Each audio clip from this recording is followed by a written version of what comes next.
Bonsoir à tous, bienvenue dans l'après-match. Briançon qui était au pied du mur mardi soir face au Duc d'Angers, mené 2 matchs à rien dans la série. Mais avant d'en venir aux images de la rencontre, un petit point sur ce qui s'est passé cette semaine, avec notamment la visite du secrétaire d'État au sport Thierry Braillard, venu en compagnie de Joël Giraud, Gérard Fromm et Luc Rougny soutenir les Diables Rouges dans le PES, vous savez, la Fédération Française de Hockey, qui impose dans le cadre de la structuration de la Ligue Magnus un label centre de formation professionnelle obligatoire au club élite d'ici à 2016.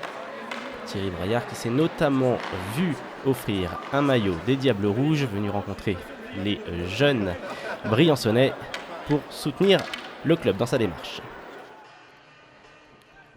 Allez, place au match et aux images de cette rencontre et du premier tiers entre les Diables Rouges et les Ducs d'Angers. On l'a dit, les Diables Rouges au pied du mur, obligés de gagner pour éviter l'élimination. Et d'entrée de jeu, Angers qui va frapper fort sur ce but en pivot. Tir du revers de Robin Gabory entre les jambières de Shane Madolora. Ça fait 1 pour les Ducs, 0 pour les Diables. Ça ne pouvait pas plus mal débuter pour les hommes d'Edo Terglav. Des Angevins qui vont continuer à pousser dans ce début de tiers. Avec le contact, on l'a vu, avec Kevin Igier. Angers qui va bénéficier d'une supériorité numérique d'entrée de match quasiment. Et le piquet des Diables Rouges qui va tenir bon. Un premier tiers à l'avantage néanmoins des Briançonnais sur le nombre de lancers à la cage. 11 tirs à 6. On le voit là, Jean-Sébastien Aubin sollicité par l'offensive briançonnaise. André Bernier qui va tenter de repasser devant le slot, la cage qui va bouger et ce but qui ne sera donc pas validé, intervenu après que la cage ait été déplacée. Briançon en supériorité à son tour, qui va venir forcer devant le but de Jean-Sébastien Aubin, l'ancien gardien NHL qui va tenir sur ce lancer de Dave Labrec. On fait tourner du côté briançonnais, on essaye de bouger ce fameux piquet d'Angers, le meilleur en France et jusqu'à présent décisif dans cette série. Shane Madolora à la relance de la crosse, on est toujours dans ce premier tiers, confiant, le gardien briançonnais pressé par l'échec avant des Ducs. La relance de Frisk, là, l'entrée de zone contrée, bonne défensive des Ducs dans ce premier tiers et le gardien qui fait le job malgré, on l'a dit, la domination en lancer des Diables Rouges. Et Dave Labrec qui va tenter de la jouer solo là. Le harponnage.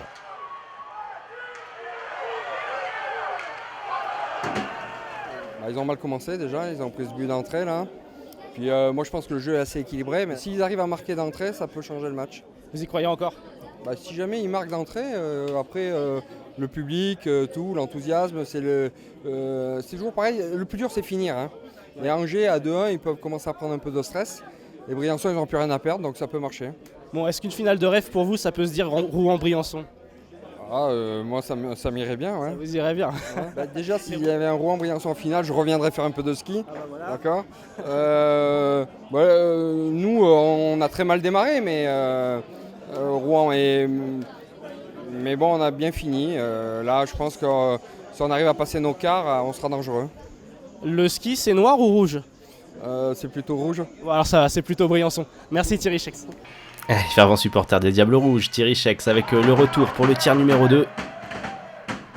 Et les Ducs d'Angers à l'offensive. Le cycling le long de la bande. Récupération Custo, c'est que c'est rude. Cette charge de Julien Albert à la limite de la régularité dans le dos. Le bon échec avant tout de même de cette ligne, ce trio français des Ducs d'Angers. Et Custos qui va réussir à conserver la protection de ce palais. Shane Madolora qui va geler la rondelle, mais les contacts ils sont là depuis le début de cette série.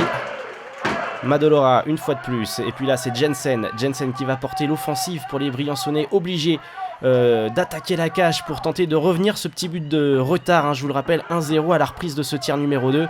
Jensen le lançant, on cherche la déviation de Kevin Igier, et finalement c'est Aubin une fois de plus qui s'impose. Cette fois-ci Madolora dans ses œuvres, devant sa cage, Tifou.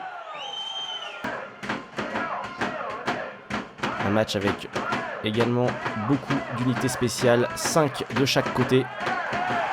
5 supériorité numérique. Là, c'est Damiero qui s'en va en breakaway face à Aubin. Et c'est Aubin de la jambière droite qui stoppe l'international français.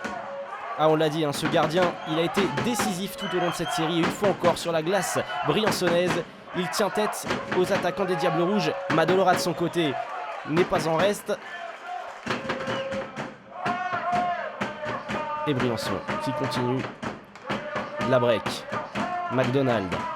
La break qui déborde côté gauche. Lancé et l'arrêt de Jean-Sébastien Aubin.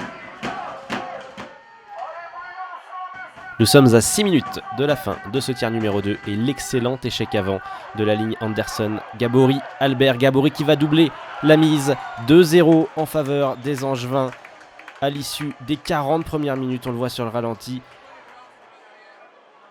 On rejoint tout de suite un nouvel invité en tribune.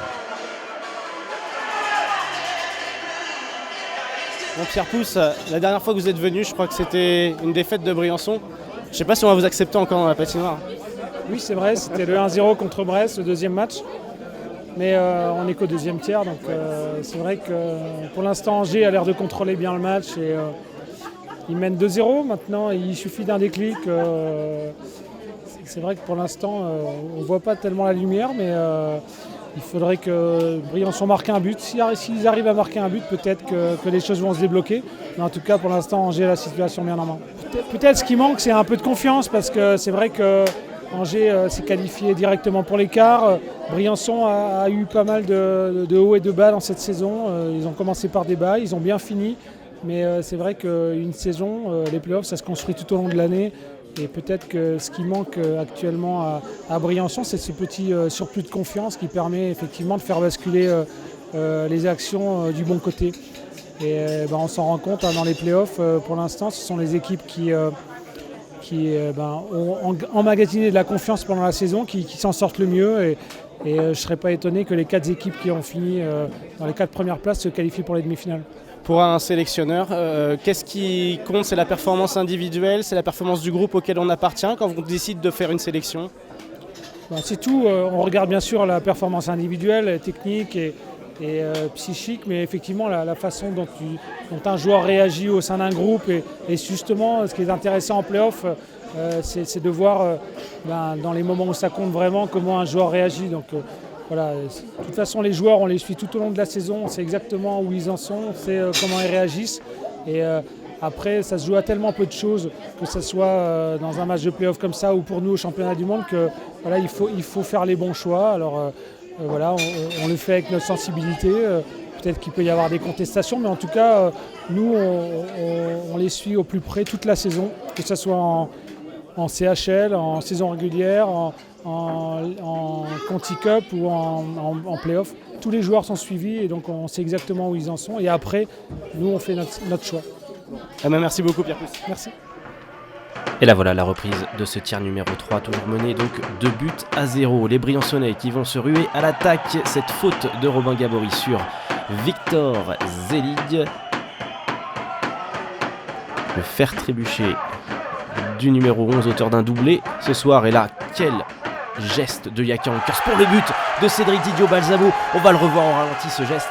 Le café crème de Yaka Ankers sur Cody Campbell et qui sert, mais alors magistralement devant le slot, le jeune Briançonnais qui pousse au fond de la cage. Là voilà la première réalisation briançonnaise. Il reste un quart d'heure à ce moment-là. René Froger est debout, pousse derrière ses joueurs. Tout est encore possible pour les hommes des Doterglav. Et justement, ils vont se ruer à l'attaque, les Briançonnais, avec sur cette action Jensen qui va remettre à la bleue le lancer. On cherche Damiero, le lancer du revers. Et une fois de plus, la bonne lecture de jeu du gardien angevin.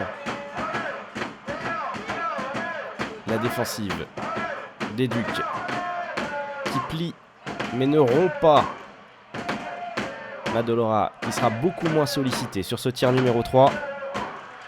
10 tirs en faveur de Briançon, seulement 7 pour les Ducs durant ce dernier tiers. Avec la relance briançonnaise, Ankerst qui combine à gauche le lancer. Et une fois de plus, sur le chemin du palais, il y a cet homme, le numéro 1. La break. Dans un power play, situation de supériorité numérique. Et à l'image de cette série finalement, Ce sont ces 4 hommes angevins qui vont réussir à tenir ce score. Ankers qui sollicite une fois de plus Aubin, mais encore une fois, eh bien, l'infériorité numérique d'Angers fera la différence dans cette série. Les Ducs empochent leur billet pour les demi-finales. Allez, on va rejoindre Edo Terglav en conférence de presse. Je pense qu'on a vu Angers très organisé, bien en défense. Le gardien a fait les arrêts qu'il fallait. Il manquait un peu de chance aussi. On voit 3 buts il y a un but de différence. Ça n'a pas joué grand-chose, mais après, c'est comme ça. Est-ce que l'ouverture du score très rapide dans le match, après 19 secondes, est-ce que ça a refroidi vos ardeurs? Non, j'ai eu peur un peu que le joueur arrête de jouer, mais non, on a montré beaucoup de choses après. On a continué à pousser. Je trouve que les gars ont montré beaucoup de caractère tous les matchs. On n'aura jamais arrêté. Mais comme je dis, après, manquait un peu la chance devant le but. Troisième période, on a eu quelques occasions. Mais bon, le gardien était solide quand il fallait. Puis c'est lui qui a fait la différence, je pense, dans toutes les séries. Alors Edo, c'était votre première saison sur le banc de Briançon en tant que head coach. Quel bilan tirez-vous? Comme je dis aux joueurs, c'est le moment plus difficile quand c'est terminé. J'ai l'impression qu'on a commencé hier. La saison a passé très très rapidement. Il y a eu beaucoup de hauts, beaucoup de bas. Et en général, pour moi, personnellement, c'était super. C'était quelque chose de très bien. C'est un rêve d'avoir ce boulot-là. Puis, écoute, on aimerait toujours faire mieux. Mais après, je pense qu'on a tout appris cette saison. Je pense moi le plus. J'espère qu'on va faire pas les bons choix, mais qu'on va prendre beaucoup de cette saison pour avancer. Merci beaucoup. Un petit mot dernier, Edo, sur le départ de Victor, enfin l'arrêt de Victor surtout. Tu as connu ça il y a quelques saisons de ça. Ça doit pas être facile à vivre. Qu'est-ce que tu aurais à dire de lui? Je pense qu'à 39 ans, je pense qu'il sentait la fin. Et après, je pense que c'est quelqu'un qu'il faut... C'est un guerrier sous la glace, un leader. Il a apporté beaucoup à Briançon pendant 9 ans et toute l'équipe nationale pendant 21 ans. Écoute, il n'y a pas grand-chose à dire. C'est un départ d'un grand joueur.